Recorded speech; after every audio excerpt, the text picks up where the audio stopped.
প্রদর্শনী তো দেখলেন, উপলব্ধির জায়গা যদি কলকাতা শহর তো চিরকালই খুব অভিনবত্বে বিশ্বাস করে। কলকাতা কোথাও সেটাও সেরকম ভাবেই করে। একটা অসাধারণ প্রদর্শনী, দুষ্প্রাপ্য সব পোস্টার্স, বই এবং তার মানে উত্তম কুমার অভিনীত যা যা কিছু রয়েছে, ইভেন চিড়িয়াখানার টেলিফোনটাও দেখতে পেলাম আর কি, যেটা ব্যবহৃত হয়েছিল। মানে উত্তম কুমার থেকে নস্টালজিয়া, উত্তম কুমার অমর, উত্তম কুমার বাঙালির মণিকোঠায় চিরকাল থাকবেন। বাঙালি রবীন্দ্রনাথ, সত্যজিৎ রায় উত্তম কুমার ছাড়া বাঁচতে পারে না কখনো। তো সেই জায়গা থেকে এইরকম একটা প্রদর্শনী এটা খুব প্রয়োজন। আমার মনে হয় প্রচারটা আরো বেশি প্রয়োজন, যাতে বেশি মানুষ এসে, বেশি সংখ্যায় মানুষ এসে দেখতে পারেন যে এতগুলো বছর পরেও এই মানুষটা কোনোদিন ফুরিয়ে যায় না। এবং আমার সব থেকে বড় কথা, এখানে একটি ছবির পোস্টার রয়েছে, উত্তমবাবুর খুব প্রিয় একটি ছবি এবং সকলের প্রিয়, চৌরঙ্গী। ঘটনাচক্রে চৌরঙ্গীর চিত্রনাট্য আমার বাবার করা, শ্রী অমল সরকার।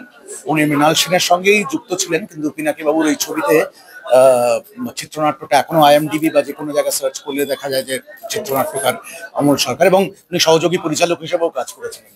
আমার নিজের জীবনে আমি 3বার উত্তম কুমারকে দেখেছি আর কি। একবার খুব ছোটবেলায়, আর একবার পার্ক স্ট্রিটে উনি একটা রেস্টুরেন্টের বাইরে দাঁড়িয়েছিলেন, ওনাকে দেখতে গিয়ে আমি ট্যাক্সি চাপা পড়ছিলাম।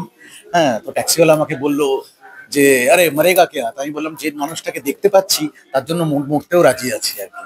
আর শেষকালটা যখন ওনাকে সবাই দেখেছে, যখন নিয়ে যাওয়া হচ্ছিল ওনাকে, সেই সময়টা আর ছোটবেলার দৃশ্যটা মানে আমার এখনো মনে আছে।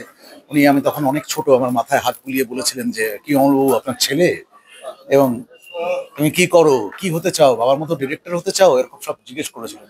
এইগুলো তো অদ্ভুত একটা ফ্যাক্টর। এবং যে কোনো ছবি আজও আমরা দেখি যে কি সাবলীল অভিনয়, এবং উত্তরোত্তর প্রথম দিককার ছবি, তারপরে যে হলিউডকে যখন উনি দেখলেন যে না আমি অন্যভাবে একটা করছি, তার হলিউডের সে একটা ঠিক নকল বলবো না, কিন্তু প্যাটার্নটা ধরে নেওয়া, তখন স্মার্ট অ্যাক্টিং, ওটাও সাংঘাতিক। সেইটা হচ্ছে পুরোটা আমার মনে হচ্ছে যে চতুর্দিকে উত্তম কুমার রয়েছেন আর কি, তার বোধহয় এই নিঃশ্বাস প্রশ্বাস পড়ছে, এরকম একটা অদ্ভুত প্রদর্শনী।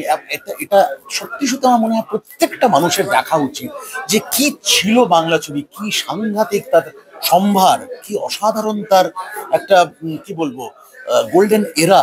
এই সবটা মিলিয়ে এই ধরনের কিন্তু প্রকল্প, এই ধরনের প্রচেষ্টা, এই ধরনের কর্মকাণ্ডকে আমি সত্যি অন্তর থেকে সাধুবাদ জানাই।